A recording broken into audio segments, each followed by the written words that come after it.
अस्सलाम वालेकुम स्टूडेंट्स। आज हम हिस्ट्री ऑफ इंग्लैंड को अल्फ़ाबेटिकल ऑर्डर में डिस्क्राइब करेंगे। मतलब आपको बताने की कोशिश करूँगा कि अगर ये अल्फ़ाबेट्स आपके माइंड में होंगे तो इसके थ्रू आप आसानी से आइडेंटिफाई कर सकेंगे कि कौन सा किंग पहले आया था और कौन सा किंग एंड पे आया था और कौन सा दरमियान में। अगर ये अल्फ़ाबेटिकल ऑर्डर्स अल्फ़ाबेटिक्स जितने भी हैं आपके माइंड में रहेंगे तो आपके लिए आसानी होगी इनको याद करना। जैसे W है, H है, R है, E है, J है, C है, G है। मतलब इस तरह आपको आसानी से अंदाज़ा हो जाएगा कि कौन सा किंग पहले आया, कौन सा बाद में आया, कौन सा मिडल में आया, कौन सा एंड पे आया। बजाय लंबी हिस्ट्री को याद करने के अगर ये चीज़ें भी आप माइंड में रख लेंगे, अल्फ़ाबेटिकल ऑर्डर जो लेटर्स हैं, तो इनके थ्रू भी आप आसानी से एनालिसिस कर लेंगे कि कौन सा किंग कब आया और उसके बाद कौन सा आया। जब जैसे W है, W में सबसे पहले विलियम है, आपको पता है विलियम आया सबसे पहले। उसके बाद H को याद रखें, हेनरी है, ठीक है। उसके बाद R है, रिचर्ड है, ठीक है। उसके बाद E है, एडवर्ड है। उसके बाद J है, जेम्स है। उसके बाद C है, कॉमनवेल्थ है। उसके बाद G है, जॉर्ज है। तो ये अल्फ़ाबेटिकल ऑर्डर्स अगर आपके माइंड में रहेंगे तो आपके लिए आसानी हो जाएगी और आपको याद करना इजी हो जाएगा। तो इसीलिए आपने इन अल्फ़ाबेटिक्स को अच्छी तरह क्रैम कर लेना, जिसे हम रट्टा कहते हैं। हम क्रैम कर लेंगे तो आपके लिए आसानी हो जाएगी कि कौन सा किंग कब आया और कौन से किंग के बाद कौन सा था और कौन से किंग से पहले कौन सा था।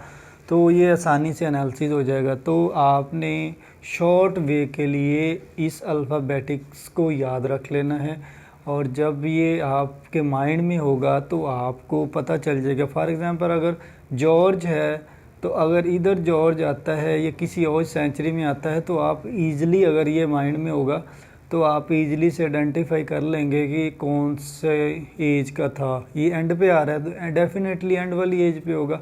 जैसे जेम्स है, आपको पता होगा कि जेम्स एडवर्ड के बाद आया था, ठीक है। अगर रिचर्ड है, आपको पता है रिचर्ड हेनरी से के बाद में आया था और हेनरी विलियम के बाद आया था। तो इसी तरह इन अल्फ़ाबेटिकल ऑर्डर से आपको आसानी से एनालिसिस हो जाएगा कि कौन सा किंग कब आया, उसके बाद कौन सा आया। ये हिस्ट्री ऑफ इंग्लैंड को शॉर्ट वे में याद करने का इजी फार्मूला है। अगर आप इस तरह याद कर लेंगे तो आसानी हो जाएगी। मतलब W है, H है, R है, E है, J है, C है, J है। तो इससे आपको आइडिया हो जाएगा William, Henry, Richard, Edward, James, Commonwealth और जॉर्ज। मतलब ये 7 अल्फ़ाबेट्स हैं और 7 अल्फ़ाबेट्स का मतलब है 7 किंग्स जो यके बाद दीगरे आए, उसके बारे में आइडिया हो जाएगा। तो इसीलिए ये ज़रूरी है आप इनको माइंड में रखें, याद करें। अच्छा तो ये इसको अच्छे से याद कर लें ताकि जब आप लॉन्ग हिस्ट्री डिस्क्राइब करें, उसको पढ़ें, तो आपके लिए आसानी हो जाएगी कि कौन सा किंग कब आया। इससे ये फ़ायदा ये होगा कि आपको आइडिया रहेगा कि कौन सा किंग किसके बाद आया था। और अगर किसी MCQs में पूछा जाता है तो आप इजी से यहाँ पे अगर आप फार्मूला माइंड में होगा तो एज के हिसाब से आप पुट कर सकेंगे कि ये कौन सा है, ये कौन सा है, इसके बाद कौन सा आया था और इसके बाद कौन सा आना चाहिए। तो MCQs के लिए बहुत अच्छी चीज़ है। और ये MCQs सॉल्व करने के लिए PPSC में या BS इंग्लिश के स्टूडेंट्स हैं उनमें को पढ़ाया जाता है लिटरेचर।